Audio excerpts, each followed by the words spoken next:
Hey everybody, I'm Eric in Exile. Up here in the Northeast United States, we have a ton of retro video game stores. So I thought it would be great from time to time to try and feature some of those stores on my channel. So today, field trip. I'm taking everybody up to Video Game Exchange in Augusta, Maine. Let's do it!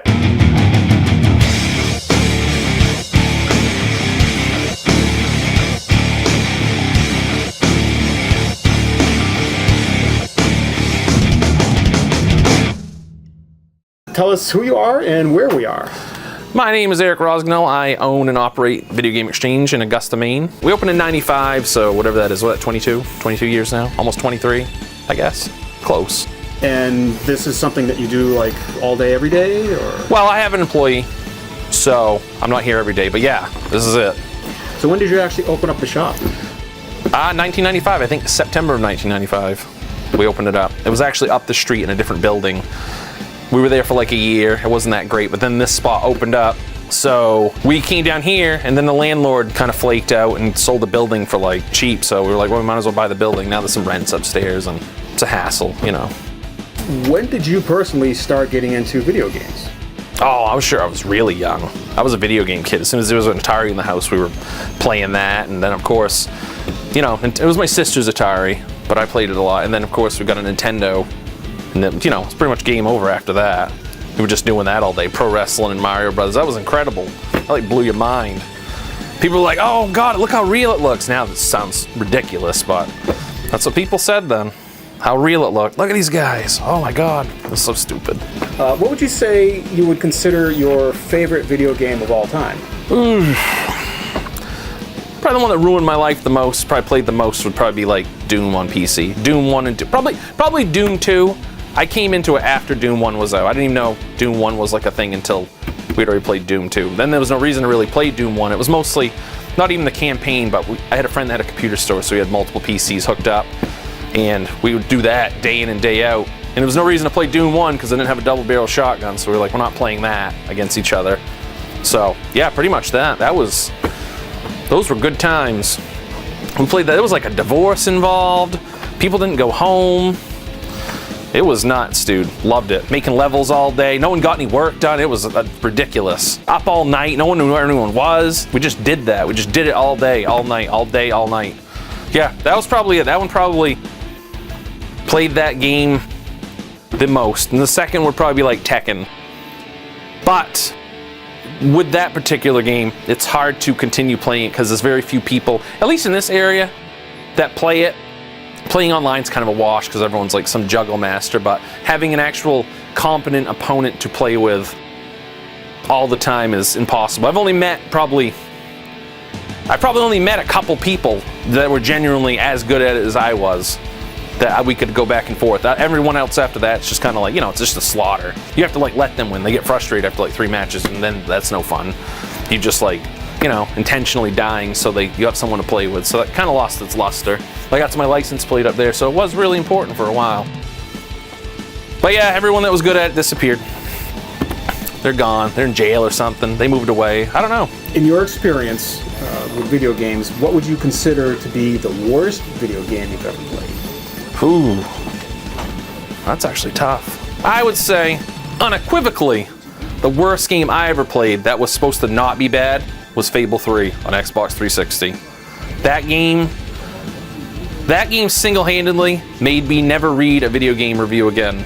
Like, I don't care if it's Game Informer or IGN, I won't even bother to even scan through a page about any feature, about a game, production, anything until the game's actually out. Then I'll just play it. That game single-handedly fake newsed me. Couldn't do it. I played it. It was the biggest letdown I've ever played, because the Fable 1 was a fantastic game. Like one of my favorites. Fable 2 came out, and it was like kind of a turd. It was getting bad. There was a lot of features in that, or lack of features, that I didn't understand how they wiped those out, and how these new features they gave you were somehow, like, the stuff they took out of the original game made no sense. Like, they took out everything not everything, but a bunch of stuff that no rhyme or reason. Then the third one came out, And there's literally no reason to play that game. There's nothing left in that game that resembles it, except like the graphics kind of look the same and the voice acting, which I'm sure is fine, but I couldn't get through more than 6 hours of the game because it was pointless.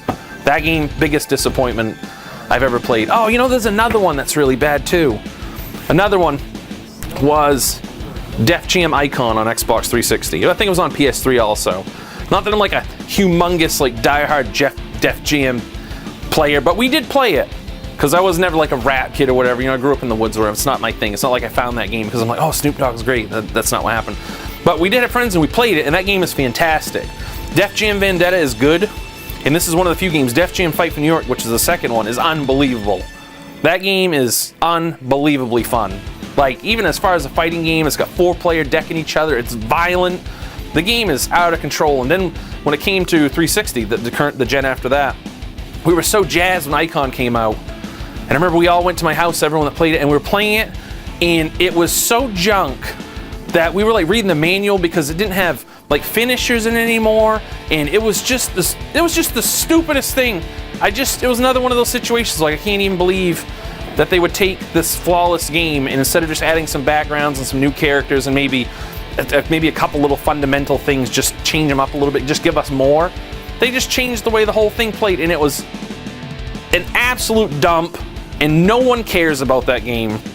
Nobody. And that's why the GameCube version of that is like $50. And the PS2 version, that game's still $50, and I'm sure Def Jam Icon is like, it's probably free. It's probably like a $2 game. That game is junk. Those are the two worst. Fable 3 being worse than that one. That one was like a close second. If I didn't like Fable 1 so much, the Def Jam one would have been my pick. That game is total junk. What's about the future of the store? Like, what's going on? I don't know. I don't know if stores like this have much of a future anymore.